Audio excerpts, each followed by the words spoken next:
കൃപയുള്ള ചില വ്യക്തികൾക്ക് മാത്രമേ നിർവാണയുടെ രഹസ്യങ്ങൾ മനസ്സിലാക്കാനും അത് പിന്തുടരുവാനും കഴിയുള്ളൂ. എന്നാൽ ഭൂരിപക്ഷം വരുന്ന സാധാരണക്കാർ അവർ ജീവിതമാണ് ഏറ്റവും കൂടുതൽ സ്നേഹിക്കുന്നത്. ജീവിതത്തെയാണ് അവർ ഏറ്റവും കൂടുതൽ സ്നേഹിക്കുന്നത്. ജീവിതമാണ് അവരെ സംബന്ധിച്ച് യാഥാർത്ഥ്യം. അപ്പോൾ വിരലിലെണ്ണാവുന്ന കുറേ അന്വേഷകർക്ക് വേണ്ടി മാത്രമാണ് ഞാൻ കഴിഞ്ഞ വീഡിയോകളെല്ലാം കൂടുതലായി ചെയ്തിരിക്കുന്നത്. എന്നിരുന്നാലും അതിനകത്ത് നമുക്ക് ജീവിതത്തെക്കുറിച്ചുള്ള പരാമർശങ്ങളും പല ചോദ്യങ്ങൾക്കുള്ള ഉത്തരങ്ങളും അതിനകത്തുണ്ട് എന്ന് നമുക്ക് സമ്മതിക്കേണ്ടി വരും. അപ്പോൾ ഇവിടെ ഞാൻ തികച്ചും വ്യത്യസ്തമായിട്ട് സാധാരണ മനുഷ്യൻ്റെ അല്ലെങ്കിൽ കുടിൽ തൊട്ട് കൊട്ടാരം വരെയുള്ള മനുഷ്യരുടെ ജീവിതത്തെക്കുറിച്ചാണ് ഇന്ന് ഞാനിവിടെ പറയാൻ പോകുന്നത്. നാരായണഗുരു സ്വാമി പറഞ്ഞതുപോലെ നമ്മൾ ജീവിക്കാൻ വന്നത് എന്തിനാണെന്ന് ചോദിച്ചാൽ സുഖം അനുഭവിക്കാനാണ്. സുഖവും സന്തോഷവും സമാധാനവും ഇത് മൂന്നും അനുഭവിക്കാനാണ് നമ്മൾ മനുഷ്യദേഹമെടുത്ത് ഈ ഭൂമിയിൽ അവതരിച്ചത് എന്നാണ് അദ്ദേഹം പറയുന്നത്. മാത്രമല്ല, ഭാരതീയ ദർശനങ്ങളിൽ നമ്മൾ ഏറ്റവും കൂടുതൽ കാണുന്ന ഒരു കാര്യം, അവർ ബോധത്തെക്കുറിച്ച് വളരെ വ്യക്തമായി എഴുതിയിട്ടുണ്ട്. ബോധം അഖണ്ഡ നിശ്ചല നിസ്സംഗ പരമാനന്ദ സ്വരൂപമാണ് എന്നാണ് ദർശനങ്ങളിൽ നമ്മൾ കാണുന്നത്. അത് ശരിയുമാണ്. എൻ്റെ പരീക്ഷണ നിരീക്ഷണങ്ങൾ അത് വ്യക്തമായി തെളിയിക്കുകയും ചെയ്തു. എന്നാൽ ഈ പരമാനന്ദം എന്തുകൊണ്ട് നമുക്ക് സുഖമായും സന്തോഷമായും സമാധാനവുമായി നമുക്ക് അനുഭവിക്കാൻ കഴിയുന്നില്ല? ഇതാണ് ഇന്നത്തെ ചോദ്യം. എന്തുകൊണ്ട് സമാധാനത്തിലും സന്തോഷത്തിലും സുഖിക്കാൻ ജന്മമെടുത്ത് വന്ന മനുഷ്യൻ, അതിനായി ഒരു ബോധത്തെ തിരിച്ചറിവായി സ്വീകരിച്ച മനുഷ്യദേഹം അതുമാത്രം ഇല്ലാതെ ഈ ഭൂമിയിൽ എത്രയോ ജന്മങ്ങളായി കിടന്ന് നരകിക്കുന്നു. ദരിദ്രൻ മുതൽ ധനവാൻ വരെ ഉള്ള ആളുകളെ നമ്മൾ എടുത്തു നോക്കിയാൽ നമുക്ക് കാണാം, എല്ലാവരും ഒരേ സമയം ജീവിതത്തിൽ ഒന്നുകിൽ ശാരീരിക വേദന, അല്ലെങ്കിൽ സമാധാനക്കേട്, അല്ലെങ്കിൽ സന്തോഷമില്ലായ്മ, ഏതെങ്കിലും ഒന്നിലായിരിക്കും അവരുടെ ഡെയിലി ലൈഫ് പോയിക്കൊണ്ടിരിക്കുന്നത് നമുക്ക് കാണാം. ഒരു 10 കുടുംബങ്ങളെടുത്ത് നമ്മൾ ഒന്ന് പരിശോധിച്ചാൽ മതി. ഇത് വളരെ വ്യക്തമായി നമുക്ക് മനസ്സിലാക്കാൻ സാധിക്കും. എല്ലാ കുടുംബങ്ങളിലും ഇത് പല രീതിയിൽ നമ്മൾ കാണുന്നു. എന്ന് പറഞ്ഞാൽ ഒരു തരത്തിലല്ലെങ്കിൽ മറ്റൊരു തരത്തിൽ എല്ലാവരും ഈ പറയുന്ന ബോധത്തിൻ്റെ പരമാനന്ദം അനുഭവിക്കുന്നില്ല എന്നാണ് നാം കാണുന്നത്. അങ്ങനെ വരാൻ സാധ്യതയില്ല, അങ്ങനെ വരാൻ പാടില്ല. കാരണം അതേ ബോധം തന്നെയാണ് നമ്മുടെ കൂടെ തിരിച്ചറിവായിട്ട് അഥവാ അവബോധമായിട്ട് നിൽക്കുന്നതെന്ന് നമുക്കറിയാം. അതാണല്ലോ നമ്മുടെ വ്യക്തിബോധമായും ആത്മാവായും മനസ്സായും ഒക്കെ നമ്മൾ തിരിച്ചറിയുന്നത്. ഈ പറഞ്ഞതൊന്നും മറ്റു ജീവജാലങ്ങൾക്കില്ല എന്ന് നമുക്ക് കാണാൻ സാധിക്കും. എന്തുകൊണ്ടാണ്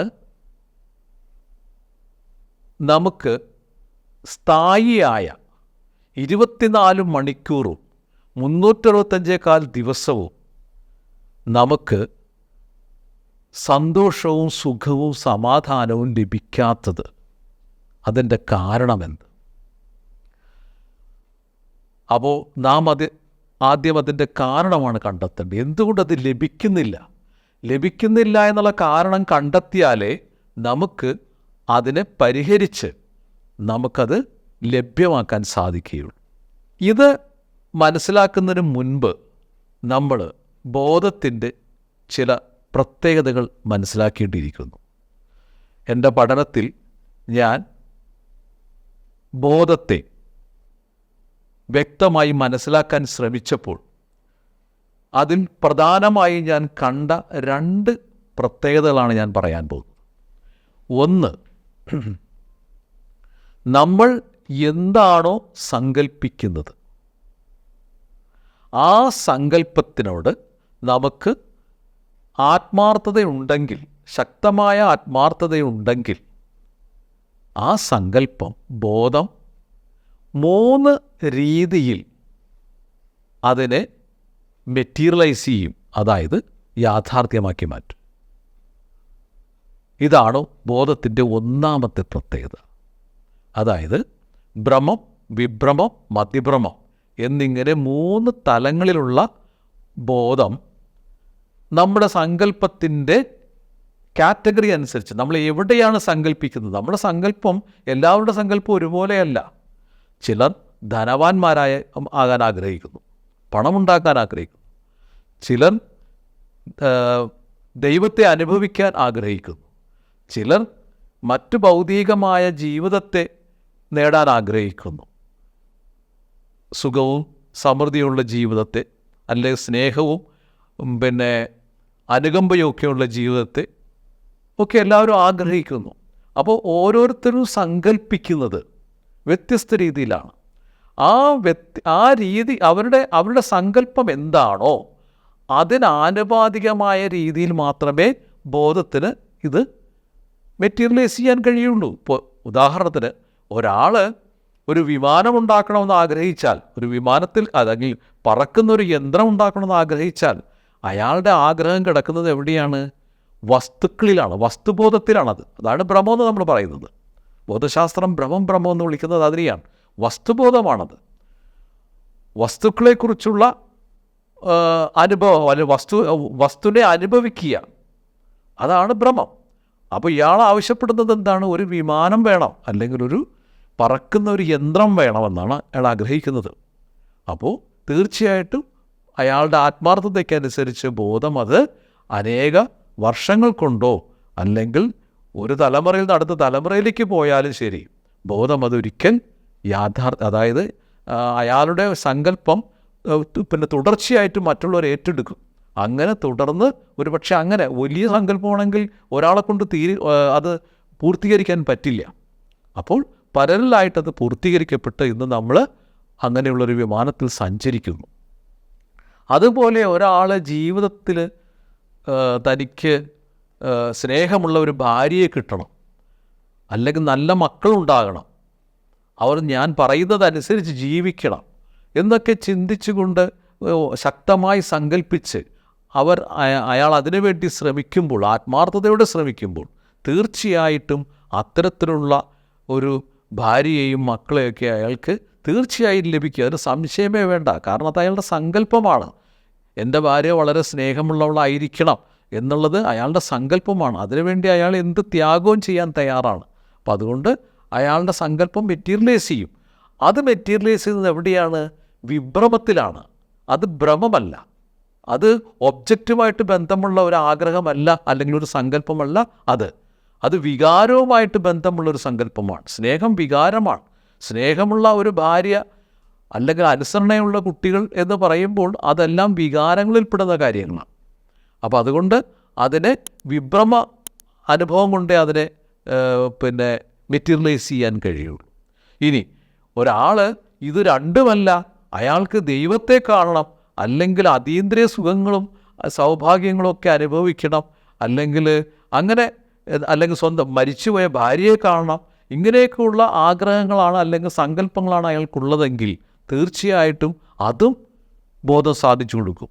അപ്പോൾ അതായത് പദാർത്ഥം കൊണ്ടോ വികാരം കൊണ്ടോ സാധിച്ചു കൊടുക്കാൻ പറ്റാത്ത ഒരു സങ്കല്പമാണ് ഒരാൾ കൊണ്ടു നടക്കുന്നതെങ്കിൽ, ഒരാൾക്ക് സങ്കല്പിക്കുന്നതിന് പരിധികളൊന്നുമില്ലല്ലോ. അയാൾക്ക് എന്ത് സങ്കല്പിക്കാം, ഇന്നതേ സങ്കല്പിക്കാൻ പാടുള്ളൂ എന്നൊന്നും നിയമമൊന്നുമില്ല. അപ്പോൾ അദ്ദേഹം തൻ്റെ മരിച്ചുപോയ ഭാര്യയെ കാണണം, അല്ലെങ്കിൽ തൻ്റെ കൂട്ടുകാരൻ്റെ സ്നേഹിതനെ കാണണം, തൻ്റെ അച്ഛനെ കാണണം എന്ന് വിചാരിച്ചാൽ, അതിന് ആത്മാർത്ഥമായ ആ സങ്കല്പത്തെ കൊണ്ടു നടന്നാൽ തീർച്ചയായിട്ടും ബോധം എന്ത് ചെയ്യും? ചില ഇലൂഷൻ ഉപയോഗിച്ചിട്ട്, ചില ഇല്ലാത്ത വസ്തുക്കൾ കൊണ്ട്, കണ്ണിനും കാതിനും ഒക്കെ മാത്രമേ അത്തരം വസ്തുക്കളെ കാണാനും കേൾക്കാനും കഴിയുള്ളൂ, തൊട്ടു നോക്കാൻ കഴിയില്ല. അങ്ങനെയുള്ള ഇലൂഷൻസ് കൊണ്ട് അതിനെ മെറ്റീരിയലൈസ് ചെയ്ത് കാണിച്ചു കൊടുക്കും. അപ്പോൾ അയാൾ തൃപ്തനായി, അയാൾ ഉദ്ദേശിച്ച കാര്യം നടന്നു. അയാൾ ആഗ്രഹിച്ച ദൈവത്തെ കണ്ടു, അയാൾ ആഗ്രഹിച്ച ഭാര്യയെ കണ്ടു, അങ്ങനെ കാര്യങ്ങൾ പോകും. അല്ലെങ്കിൽ ധ്യാനാനുഭവം കിട്ടി, അങ്ങനെ ഒരുപാട് കാര്യങ്ങൾ അതിൻ്റെ പിന്നാലെയുണ്ട്. ഇതാണ് ബോധത്തിൻ്റെ ഒന്നാമത്തെ പ്രത്യേകത. ഇത് നിങ്ങൾ മറന്നു പോകരുത്. ഇത് ഞാൻ അനേകം നിരീക്ഷണങ്ങളിലൂടെ തെളിയിച്ചിട്ടുള്ളൊരു സംഗതിയാണിത്. ഇതൊരിക്കലും തെറ്റിപ്പോവില്ല, തെറ്റാൻ പറ്റില്ല. നിങ്ങൾക്ക് ആർക്ക് വേണമെങ്കിലും ഇത് പരീക്ഷിച്ച് നോക്കാം, എന്തും നിങ്ങൾക്ക് സങ്കല്പിക്കാം. പക്ഷേ അതിന് പരിണമിച്ചതുണ്ടാകാനും അത് ഓരോ സങ്കല്പങ്ങളും ഉണ്ടാകുന്നതിന് ഓരോ ദൈർഘ്യമുണ്ട്. എല്ലാം ഒരു പെട്ടെന്ന്, അതായത് ഇലൂഷനായിട്ടുള്ള കാര്യങ്ങളാണെങ്കിൽ പെട്ടെന്ന് സംഭവിക്കും. വികാരങ്ങളുടെ ആണെങ്കിൽ അതിനേക്കാൾ കുറച്ച് സമയമെടുക്കും. ഭ്രമം അഥവാ ഒബ്ജക്റ്റീവായിട്ട് ബന്ധമുള്ള സങ്കല്പങ്ങളാണെങ്കിൽ ഒരുപാട് സമയം വേണ്ടി വരും. അത് നിങ്ങളുടെ ആഗ്രഹത്തിൻ്റെ വലിപ്പം പോലെ ഇരിക്കും. അപ്പോൾ ഞാൻ പറഞ്ഞതിൻ്റെ അർത്ഥം, നമ്മുടെ ബോധത്തിന്, നമ്മുടെ കൂടെ നിൽക്കുന്ന അവബോധത്തിന്, തിരിച്ചറിവായി നിൽക്കുന്ന അവബോധത്തിന് ഇങ്ങനെ ഒരു കഴിവുണ്ട്. എന്ത് സങ്കല്പിച്ചാലും അതിനെ 3 ഭ്രമതലങ്ങൾ കൊണ്ട്, അല്ലെങ്കിൽ 3 ഭ്രമത്തിലൂടെ അത് ഉണ്ടാക്കി കാണിച്ചു തരും എന്നുള്ളത്, ഉണ്ടാക്കി അനുഭവപ്പെടുത്തി തരും. അപ്പോൾ നമുക്ക് നോക്കാം, ഇവിടെ നമ്മുടെ ജീവിതം എവിടെയാണ് നിൽക്കുന്നത്? നമ്മുടെ ജീവിതം ഇതെല്ലാം കൂടി ചേർന്നൊരു സംഭവമാണ്. അതായത് ഒബ്ജക്റ്റീവ് റിയാലിറ്റിയും, അതായത് വസ്തുബോധവും വികാരങ്ങളും മതവും അല്ലെങ്കിൽ ദൈവവും ഒക്കെ കൂടിക്കലർന്ന ഒരു ജീവിതമാണ് നമ്മൾ നയിക്കുന്നത്. രാവിലെ നമ്മൾ ജോലിക്ക് പോകുമ്പോൾ, നമ്മളൊരു കാർ ഉപയോഗിക്കുമ്പോൾ നമ്മൾ ഭ്രമത്തിലായി. നമ്മൾ ഒരു പെൺകുട്ടിയുമായി പാർക്കിൽ നടക്കുമ്പോൾ അത് വിഭ്രമമായി. നമ്മൾ പള്ളിയിൽ പോയി പ്രാർത്ഥിക്കുമ്പോൾ, അമ്പലത്തിൽ പോയി നമ്മൾ ആരാധിക്കുമ്പോൾ, ദൈവത്തെ ആരാധിക്കുമ്പോൾ അവിടെ മതിഭ്രമമായി. അപ്പോൾ ഇങ്ങനെ 3 ലെവലിലാണ് നമ്മളുടെ ഒരു ദിവസം കടന്നു പോകുന്നത്. എന്ന് പറഞ്ഞാൽ നമ്മളിൽ ഈ 3 തരം സങ്കല്പങ്ങൾ ഉണ്ടാകാമെന്നാണ് പറഞ്ഞത്. അതിൽ നമുക്ക് ജീവിതം എന്ന് പറയുന്നത് ഏറ്റവും മുഖ്യമായിട്ട് നമ്മൾ കാണുന്നത് വിഭ്രമം എന്ന് പറയുന്ന ഭ്രമതലത്തിലാണ്. വികാരങ്ങളാണ് ജീവിതം. അതാണ്, വികാരങ്ങളില്ലെങ്കിൽ ജീവിതത്തിന് അർത്ഥമില്ല എന്ന് എഴുത്തുകാർ ഉദ്ഘോഷിക്കുന്നത്. മനസ്സിലായില്ലേ? വികാരങ്ങളാണ് നമ്മുടെ ജീവിതം. അത് നമ്മൾ വ്യക്തമായി മനസ്സിലാക്കണം. അതായത് വിഭ്രമ അനുഭവങ്ങളാണ് നമുക്ക് അനുകൂലമാവേണ്ടതെന്നാണ് ഞാനീ പറഞ്ഞതിൻ്റെ സാരം. എല്ലാ വിഭ്രമ അനുഭവങ്ങളും നമുക്ക് അനുകൂലമായാൽ എന്ന് പറഞ്ഞാൽ, ഭാര്യ തന്നെ സ്നേഹിക്കുകയും മക്കൾ തന്നെ അനുസരിക്കുകയും, അങ്ങനെ അല്ലെങ്കിൽ താനൊരു ജോലിക്ക് പോകുമ്പോൾ ജോലിയുടെ ഉടമസ്ഥൻ തന്നെ ആദരിക്കുകയും ബഹുമാനിക്കുകയും ഒക്കെ ചെയ്യുമ്പോഴാണ് നമുക്ക് വല്ലാത്ത മനസ്സുഖം കിട്ടുന്നത്. നമുക്ക് ജീവിതത്തിന് അർത്ഥമുണ്ടെന്നും ജീവിതം സുഖകരമാണെന്നൊക്കെ നമുക്ക് തോന്നുന്നത്. അതേസമയം ഭാര്യ വെറുക്കുകയും മക്കൾ അനുസരിക്കാതിരിക്കുകയും ജോലി സ്ഥലത്ത് പ്രശ്നങ്ങളുണ്ടാകുകയും ചെയ്താൽ നമ്മുടെ ജീവിതം നരകമായി മാറി. മനസ്സിലായില്ല? നമുക്ക് കാണുന്നതിനോട് എല്ലാത്തിനോടും ദേഷ്യവും പ്രതികാരവും ഒക്കെ ഉണ്ടായിക്കൊണ്ടിരിക്കും. നമ്മുടെ ജീവിതത്തിന് സമാധാനം, സന്തോഷം എന്ന് പറയുന്നൊരു സംഗതി ഉണ്ടാവില്ല. അപ്പോൾ സമാധാനവും സന്തോഷവും നിലനിൽക്കുന്നത് എവിടെയാണ്? ജീവിതത്തിൻ്റെ അതിഭ്രമ വികാരങ്ങളിലാണെന്ന് ഓർമ്മിക്കണം. അപ്പോൾ നമുക്ക് കാര്യം മനസ്സിലായി. നമ്മുടെ ജീവിതം സമാധാനത്തിലും സന്തോഷത്തിലും ആകണമെങ്കിൽ അതിഭ്രമ വികാരാനുഭവങ്ങളെല്ലാം നമുക്ക് അനുകൂലമാകണം. ഇതിനെ എങ്ങനെ അനുകൂലമാക്കാം എന്നതാണ് അടുത്ത വിഷയം. അതവിടെ നിൽക്കട്ടെ. ഇനി നമുക്ക് സുഖത്തെക്കുറിച്ച് പറയാനുണ്ട്, അതും അവിടെ നിൽക്കട്ടെ. ഇനി ഞാൻ പറയാൻ പോകുന്നത് ബോധത്തിൻ്റെ രണ്ടാമത്തെ ഒരു പ്രത്യേകതയെക്കുറിച്ചാണ്. ബോധത്തിന് രണ്ടാമതൊരു പ്രത്യേകതയുണ്ട്. അത് വളരെ പ്രധാനപ്പെട്ടൊരു പ്രത്യേകതയാണ്. അതായത് ബോധത്തിന് പല തട്ടുകളുണ്ട്, ലെവലുകളുണ്ട്. താഴ്ന്നത്, മീഡിയം, ഉയർന്നത്, അതിനേക്കാൾ ഉയർന്നത്, അങ്ങനെ പല തട്ടുകളിലായിട്ട് ബോധത്തിന് മാറാൻ കഴിയും. ഈ ബോധത്തിൻ്റെ ഈ മാറ്റത്തെ നമ്മളാണ് നിയന്ത്രിക്കുന്നത്. നമുക്കേ നിയന്ത്രിക്കാൻ പറ്റുള്ളൂ. വേറെ ഒരു വ്യക്തിക്ക് അയാളുടെ ബോധത്തിൻ്റെ ലെവലുകളെ അയാൾക്ക് നിയന്ത്രിക്കാൻ കഴിയും. അങ്ങനെ അയാൾക്ക് താഴ്ന്ന ബോധത്തിൽ ജീവിക്കാം, കുറച്ച് മുകളിലുള്ള ബോധത്തിൽ ജീവിക്കാം, അതിനേക്കാൾ മുകളിലുള്ളൊരു ബോധത്തിൽ ജീവിക്കാം, ഏറ്റവും ഹയ്യറായ ബുദ്ധൻ്റെ ബോധതലത്തിൽ ജീവിക്കാം, എവിടെയെങ്കിലും ജീവിക്കാം. അത് അയാളുടെ ഇഷ്ടമാണ്, അത് അയാളുടെ ചോയ്സാണ്. ഏത് ബോധതലത്തിൽ ഞാൻ ജീവിക്കണമെന്ന് തീരുമാനിക്കാൻ എല്ലാവർക്കും അധികാരമുണ്ട്, സ്വാതന്ത്ര്യമുണ്ട്. അപ്പോൾ എന്നാൽ താഴ്ന്ന ഇവിടെ നമ്മൾ ശ്രദ്ധിക്കേണ്ടത് ഈ ഓരോ ബോധതലങ്ങൾക്കും അതിൻ്റേതായ ചില പ്രത്യേകതകളുണ്ടെന്ന് നമ്മൾ മനസ്സിലാക്കണം. അതാണ് ഞാൻ കണ്ടെത്തിയ ഒരു കണ്ടെത്തൽ. അതായത് താഴ്ന്ന ബോധതലത്തിന് ഒരു പ്രത്യേകതയുണ്ട്, അതിന് കുറേ ക്വാളിറ്റീസ് ഉണ്ട്. അതിനേക്കാൾ ഉയർന്ന ബോധതലത്തിന് അതിനേക്കാൾ വ്യത്യസ്തമായ ചില ക്വാളിറ്റീസ് ഉണ്ട്. അതിനേക്കാൾ ഉയർന്ന ബോധതലത്തിന് വീണ്ടും താഴത്തെ രണ്ട് ബോധത്തെക്കാളും വ്യത്യസ്തമായ ചില അനുഭവങ്ങളും കാര്യങ്ങളൊക്കെ അവിടെയുണ്ട്. അങ്ങനെ ഓരോ ബോധതലം പിന്നിടുമ്പോഴും, അതായത് മുകളിലേക്ക് പോകുമ്പോഴും താഴേക്ക് വരുമ്പോഴും ഈ അനുഭവങ്ങൾ മാറി മാറി മാറി വരുന്നത് നമുക്ക് വളരെ സൂക്ഷിച്ചു നോക്കിയാലേ മനസ്സിലാക്കാൻ പറ്റുള്ളൂ, അല്ലാതെ പറ്റില്ല. കാരണം നമ്മളെല്ലാവരും ജനിക്കുന്നത് ഏറ്റവും താഴ്ന്ന ബോധതലത്തിലാണെന്ന് ഓർമ്മിക്കണം. അതുകൊണ്ട് അതിനെയാണ് ജാഗ്രത എന്ന് വിളിക്കുന്നത്. ജാഗ്രത എന്ന് പറയുന്നത് 4 ബോധതലങ്ങൾ കൂടിയതാണ്. അതിലേറ്റവും താഴ്ന്ന തലത്ത് ഏതാണത്? താഴ്ന്ന തലങ്ങൾ. അതായത് ജാഗ്രത എന്ന് പറഞ്ഞാൽ 4 ബോധതലങ്ങളാണ്. ഞാൻ കഴിഞ്ഞ വീഡിയോകളിലൊക്കെ ഞാൻ വ്യക്തമാക്കിയിട്ടുണ്ട്. ബുദ്ധാബോധതലം, അതായത് ശുദ്ധബോധതലം, അശുദ്ധബോധതലം, വിഭ്രമം, മതിഭ്രമം, ഇങ്ങനെ 4 ബോധതലങ്ങളാണ് ഉള്ളത്. അതിൽ വിഭ്രമവും മതിഭ്രമവും എന്ന് പറയുന്നതാണ് ഈ താഴ്ന്ന ബോധതലം എന്നുള്ള ഇതുകൊണ്ട് ഉദ്ദേശിക്കുന്നത്. അതിൽ തന്നെ വിഭ്രമത്തേക്കാൾ താഴെയാണ് മതിഭ്രമം എന്ന് മനസ്സിലാക്കണം. അപ്പോൾ ഏറ്റവും താഴെയുള്ള ബോധതലം മതിഭ്രമമാണ്. എന്ന് പറഞ്ഞാൽ ഒരാൾ ശക്തനായ ഒരു മതവിശ്വാസിയോ ദൈവവിശ്വാസിയോ ആയാൽ അയാളുടെ ബോധം ഒരുപാട് താഴെയാണെന്നാണ് നമുക്ക് കാണാൻ കഴിയുന്നത്. അത്തരക്കാരാണ് നമ്മൾ മതഭ്രാന്തന്മാരായി കാണുന്നത്. മതം അവർക്കൊരു ഭ്രാന്താണ്. അതുകൊണ്ട് അവർ കൊലപാതകങ്ങളും കുറ്റകൃത്യങ്ങളൊക്കെ ഈ മതത്തിൻ്റെ പേരിൽ ചെയ്യും. അതാണ് നമ്മൾ ആദ്യം മനസ്സിലാക്കേണ്ടത്. ഏറ്റവും ശക്തമായി വിശ്വസിക്കുന്ന, ദൈവത്തിൽ വിശ്വസിക്കുന്ന, അത് കാണാത്ത ഒരു ശക്തിയാണല്ലോ നമ്മൾ വിശ്വസിക്കുന്നത്. അതാണല്ലോ ദൈവം എന്ന് പറയുന്നത്. അപ്പോൾ അതിനെ ശക്തമായി നമ്മൾ വിശ്വസിച്ചത് യാഥാർത്ഥ്യമാണ്. അത് ഇല്ലാത്തൊരു സാധനം യാഥാർത്ഥ്യമാണെന്ന് നമ്മൾ വിചാരിക്കുമ്പോൾ നമ്മുടെ ബോധം ഒരുപാട് താഴ്ന്നു പോകും. ഉള്ളതിനെ ഉള്ളതായി കാണുമ്പോഴാണ് നമ്മുടെ ബോധം ഉയരുന്നത്. ഈ വ്യത്യാസം നിങ്ങൾ മനസ്സിലാക്കണം. അപ്പോൾ അതുകൊണ്ട് വിഭ്രമവും അതിഭ്രമവും ആണ് ഞാനിവിടെ താഴ്ന്ന ബോധതലമെന്ന് പൊതുവേ പറയുന്നത്. അതിൽ തന്നെയാണ് ഈ മതിഭ്രമം തീരെ താഴെയാണെന്ന് പറയുന്നത്. അപ്പോൾ നമ്മുടെ ജീവിതം നിലനിൽക്കുന്നത്, നമ്മൾ ജീവിതം എന്ന് വിളിക്കുന്നത് എന്തിനെയാണോ, എവിടെയാണോ നമുക്ക് സന്തോഷവും സമാധാനവും സുഖമൊക്കെ വേണ്ടത്, എവിടെയാണോ നിത്യമായിട്ട്, അല്ലാണ്ട് നൈമിഷികമായിട്ടല്ല, അങ്ങനെ ആഗ്രഹിക്കുന്ന നമ്മൾ ജീവിക്കുന്നത് ഈ വിഭ്രമം എന്ന് പറയുന്ന തലത്തിലും മതിഭ്രമം എന്ന് പറയുന്ന തലത്തിലുമാണ് നമ്മൾ ജീവിക്കുന്നത്. നമ്മുടെ ജീവിതം പോകുന്നത്. ഭ്രമത്തിലേക്ക് നമുക്ക് വരാൻ അത്ര എളുപ്പമല്ല. അശുദ്ധ ഭ്രമത്തിലേക്കോ ശുദ്ധഭ്രമത്തിലേക്കോ നമുക്ക് വരാൻ അത്ര എളുപ്പമല്ല. അതിന് ഈ 2 ബോധതലങ്ങളിൽ നിന്നും ഉണരണം എന്ന് പറഞ്ഞാൽ, അതായത് ഒരു ബോധതലത്തിൽ നിന്നും അടുത്ത ബോധതലത്തിലേക്ക് പോകുന്നതിന് ഞാൻ ഉണരുക എന്ന വാക്കുകൊണ്ടാണ് അർത്ഥമാക്കുന്നത്.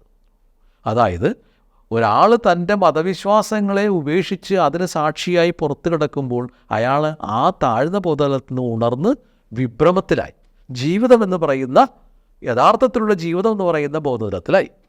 അവിടെ നിന്ന് വികാരങ്ങൾക്ക് മുഴുവനും സാക്ഷിയായി അതിനെല്ലാം അതൊന്നും തന്നെ ബാധിക്കുന്നില്ല എന്നുള്ള അവസ്ഥയിൽ അയാൾ എങ്ങനെയെങ്കിലും എത്തിക്കഴിഞ്ഞാൽ അയാൾ അതിൽ നിന്ന് ഉണർന്നു അയാൾ അശുദ്ധ ഭ്രമത്തിലായി. അശുദ്ധ ഭ്രമത്തിൽ നിന്നും അദ്ദേഹം ഉണർന്നു കഴിഞ്ഞാൽ ശുദ്ധഭ്രമത്തിലായി. അതാണ് ബുദ്ധൻ്റെ ബോധതലം. ഇങ്ങനെയാണ് 4 ബോധതലങ്ങൾ കിടക്കുന്നത്. അപ്പോൾ നമുക്ക് ഇവിടെ മനസ്സിലാക്കേണ്ട ഒരു കാര്യം ഇതാണ്. അതായത് ഓരോ ബോധതലത്തിനും, അതായത് മതിഭ്രമബോധതലത്തിനും വിഭ്രമബോധതലത്തിനും അശുദ്ധ ഭ്രമത്തിനും ഒക്കെ അതിൻ്റെതായ ചില പ്രത്യേകതകളുണ്ട്. അതാണ് നമ്മൾ മനസ്സിലാക്കേണ്ടത്.